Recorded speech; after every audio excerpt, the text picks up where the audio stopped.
I am Dr. Sarah E. Crow.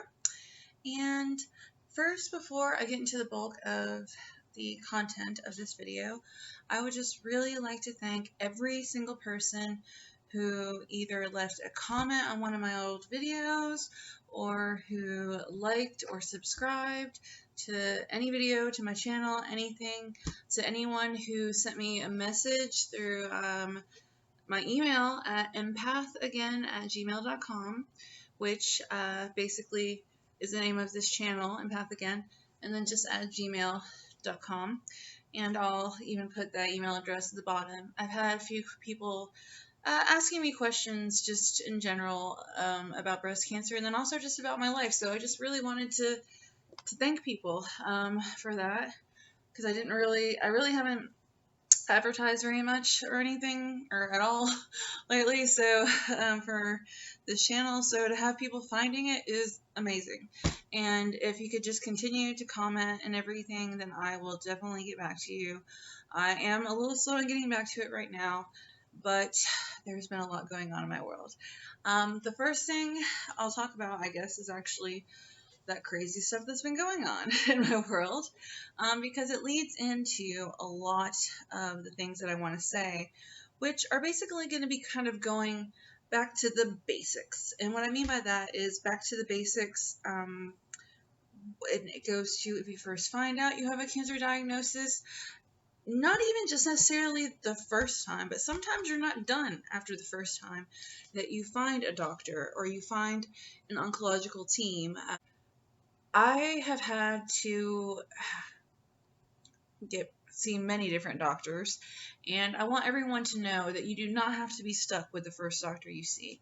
In fact, I would recommend that if you can, I know it depends a lot on your insurance, and it might be especially hard during this time for people who have lost their jobs or anything like that, but like, if you have the opportunity to be able to get a second opinion, a third opinion, a fourth opinion, whatever you can. As long, I'm not saying just do that just for fun or whatever. Not that you would, but if you don't like either your oncologist or your oncological team, whatever it may be, do not feel like you have to be like with them forever. In fact, I've had so many different doctors actually for a few reasons. First of all, I've moved around a lot. I'm kind of nomadic by nature until recently. Um, and I can definitely say that there are certain places where they have far better hospitals, far better doctors, and where I felt like I could actually, where I actually felt like I was being helped, and then other hospitals where I felt like I wasn't. And okay, so before I get into kind of the advice on what to do if you need to get a new doctor, whether it's your first time getting a doctor or needing to get a second opinion, third opinion, whatever it may be. I'm going to go ahead and tell you a little bit about what's going on with me, as I said I would. I won't go on too long about this, hopefully. Anyway, am I did get my second opinion. The cancer is spreading. It is at least in my left lung and doesn't look like my right lung yet. They made me go through a lot more tests, and hopefully I'm going to hear more back about that on Monday. I was going to be in a clinical trial, but I decided against it, and I'm going to go into why I decided against that pretty soon on here too. It'll be one of the things that I go into of whenever you're looking for a new doctor, new oncological team, and then I'll explain why. Just because you can be in a clinical study does not mean that you should. You need to really understand what the study is about and what your risks are. And I was baffled, absolutely baffled at how bad the researchers of the study that I was going to be in were at really relaying the risks to me. And if I had joined that study, I don't want to say that I would be dead, but I would have considerable damage done to my body that would probably be irreparable, and I will explain that in a few moments here. Anyway, so now I'm going to go ahead and give you a few kind of tidbits, advice that I wish I had known, and that really just, some of it may sound obvious, but it really is important, and some of it actually is relevant to kind of what's going on with hospitals right now.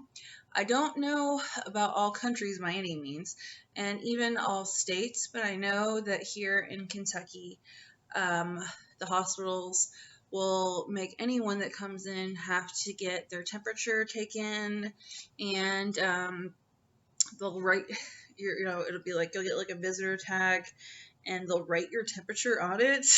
I'm surprised they don't just write cancer girl like on mine or something, but they write your temperature on it. Some will have other information, and you have to have this kind of name tag to be able to be in the hospital, and they're currently not allowing guests. So if you're not the patient, they're supposedly not allowing any guests, but this is actually against the law according to the American with Disability Act. So that goes with the number one thing that I want to talk about today, and that is whenever you are looking for an oncologist, or if you are looking for, an oncological team, like I was saying, you really should bring someone with you if you can. Now, that might not sound all that important. You might be like, oh, I can do this on my own, but cancer's rough.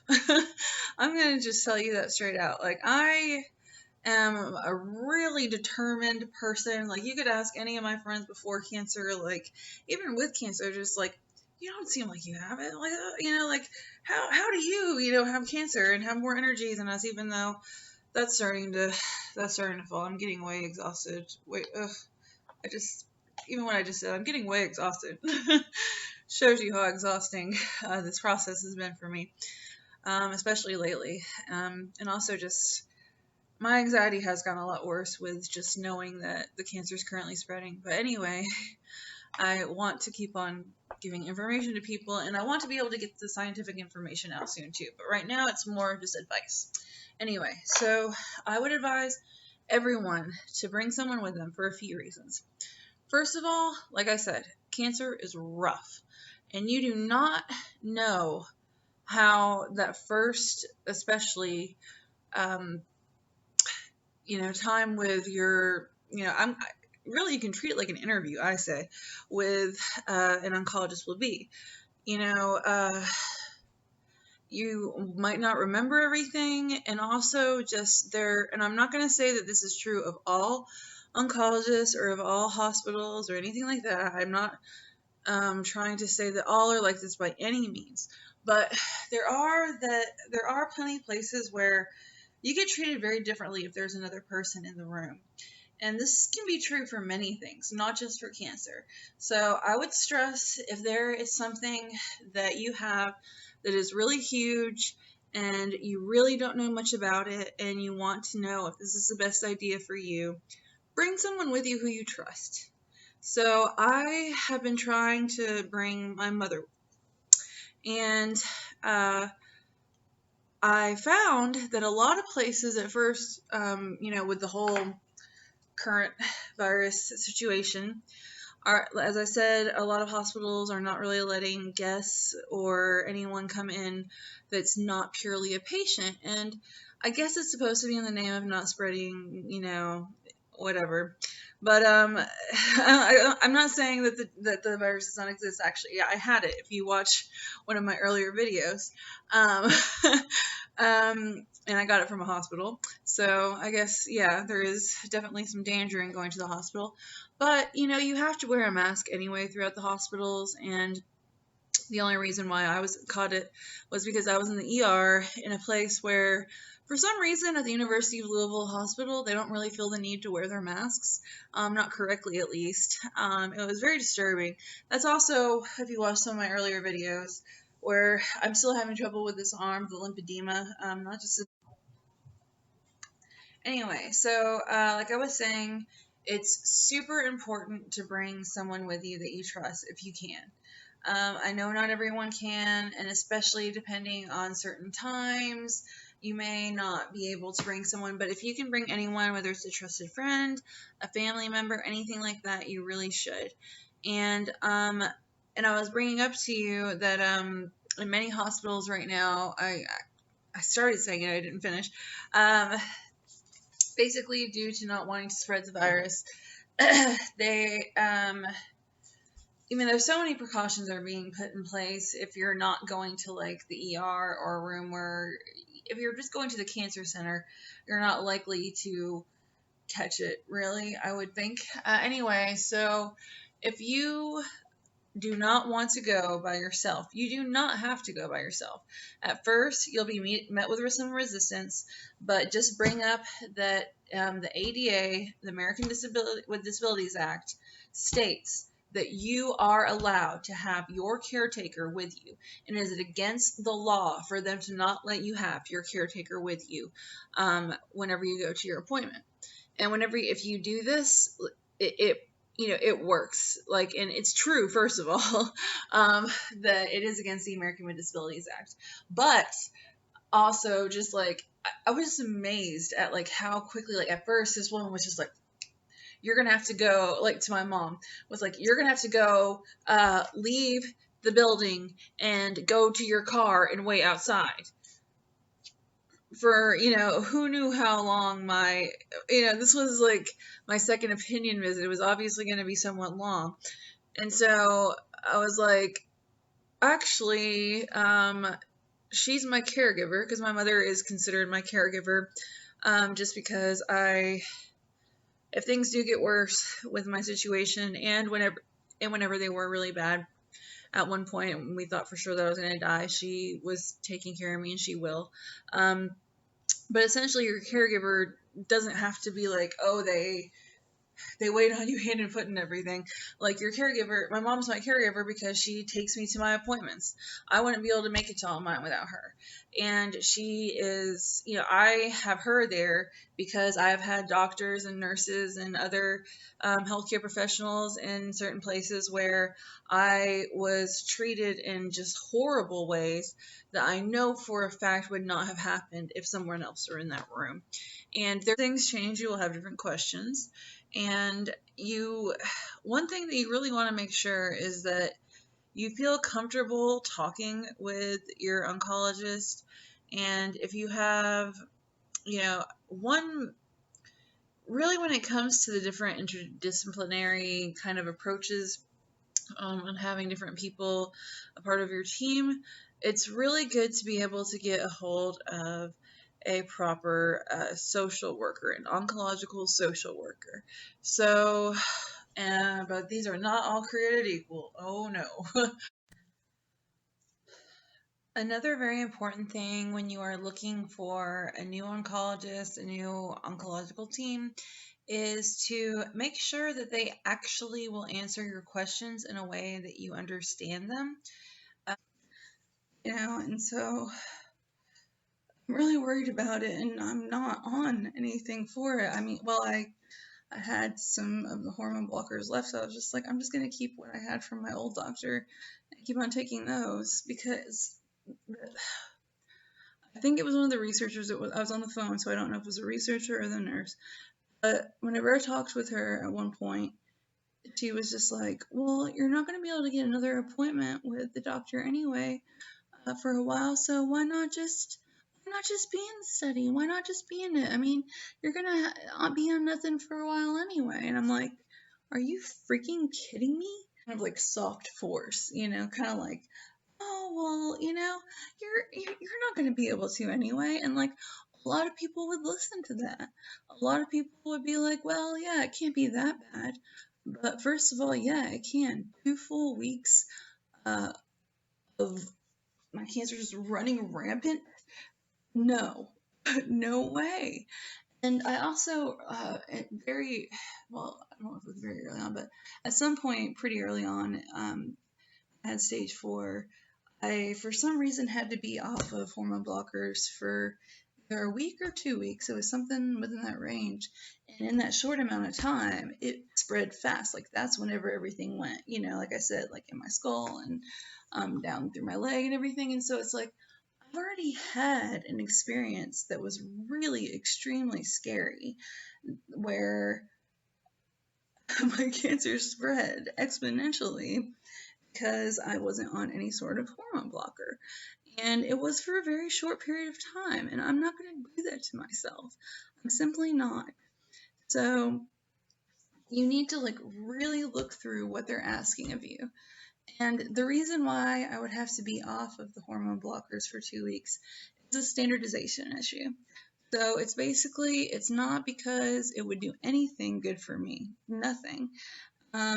It's they have to do it, and I get why they have to do it, but I just can't I don't know if they know my whole file or anything. If they do, then that's just wrong because I mean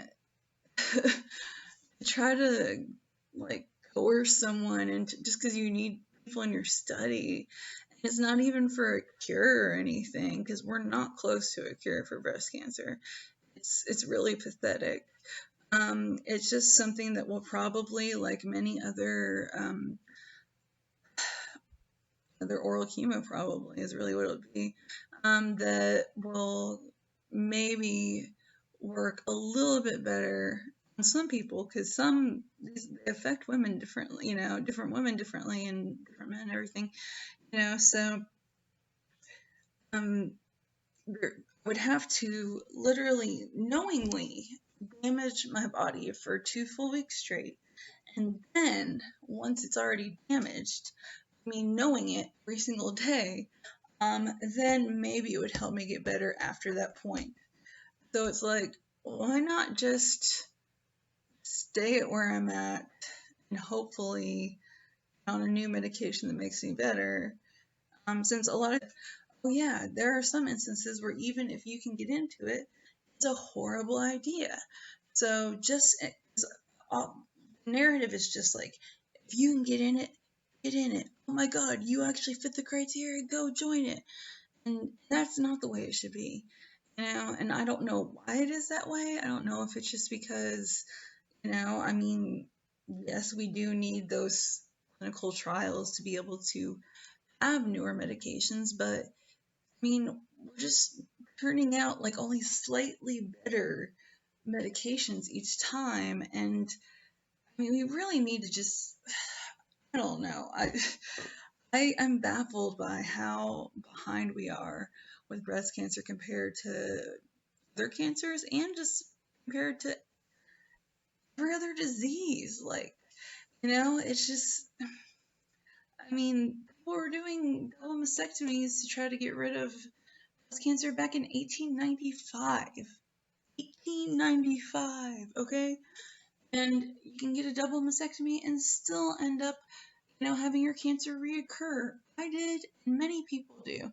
The reoccurrence rate for breast cancer is insanely high. It's, I believe, 25% overall for just breast cancer in general, and 33%, so a full third of hormone receptor positive breast cancer patients, once they go through all of the horrible trial of, having their breasts removed and going through chemotherapy and being on these medications and having these side effects that, affect the way they look, the way they feel, and some of them last forever. I don't think my neuropathy will ever go away. And it's awful, and the lymphedema is bad too. But I'm seeing a physical therapist for that Monday as well. So Monday's going to be a really busy day. And I probably need to get ready for it soon because it's actually almost Monday. But yeah, I just wanted to make it explicitly clear to people that, okay, yes, clinical trials are important. And especially since, I've made plenty of studies myself. I've had to write, out informed consent forms. And I've had to read them to people and everything too. But that's part of the reason why know why this study isn't good for me either, and I find it kind of, I'll just say, verging on unethical, even though I might think it actually is. It really kind of depends on what each person knew, because we were talking back and forth with so many people that it could have been the case that there was miscommunication somewhere. I don't know. It was exhausting. Those 3 days were just like, it really felt like it was going to go nowhere, especially after I was told, oh, you're not going to be able to do anything anyway for a few weeks. Why not? Just do it. No. I mean, really, just out of spite, I wouldn't then. I mean, why would I be like, oh yeah, you guys made me have irreversible damage to my lungs and I can't breathe well. Okay, yeah, I'll be in your study. Why not? I really do think that there's just too many times where I don't know what it is, but with this disease, people don't question enough, and people are just like, oh, things have gotten so much better. No, they haven't. They've gotten so much worse for certain age groups. I mean, that's why pretty soon I need to have it's like the SEER, which I'll do it soon. It's basically a division that deals with statistics and epidemiology and the state of cancer in the nation. It's a subdivision of the NIH, which is, and then of the NCI, National Cancer Institute.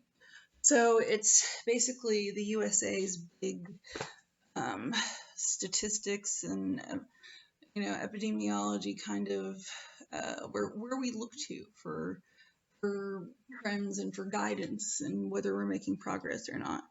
And in 2019, a major trend that they decided to call out and do a special edition on what we really need to pay attention to, which got no coverage whatsoever, and I don't understand how it did not, was that young women are getting cancer insanely high incidence and rates, and then like having really high mortality rates as well, like just so much higher than they've ever been.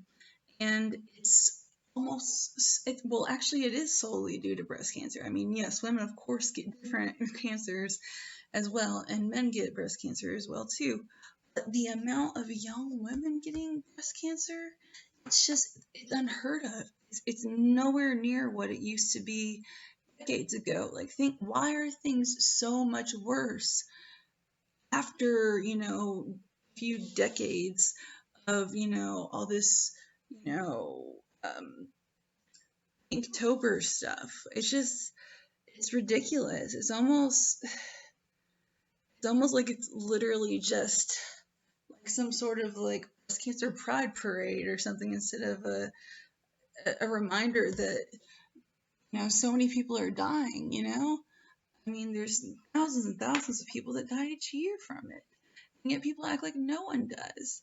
It's just absolutely absurd. I mean, it just makes me mad. I don't want to die. I'm going to have to die. Probably, if great things are going in a year or so. And I'm not ready for that.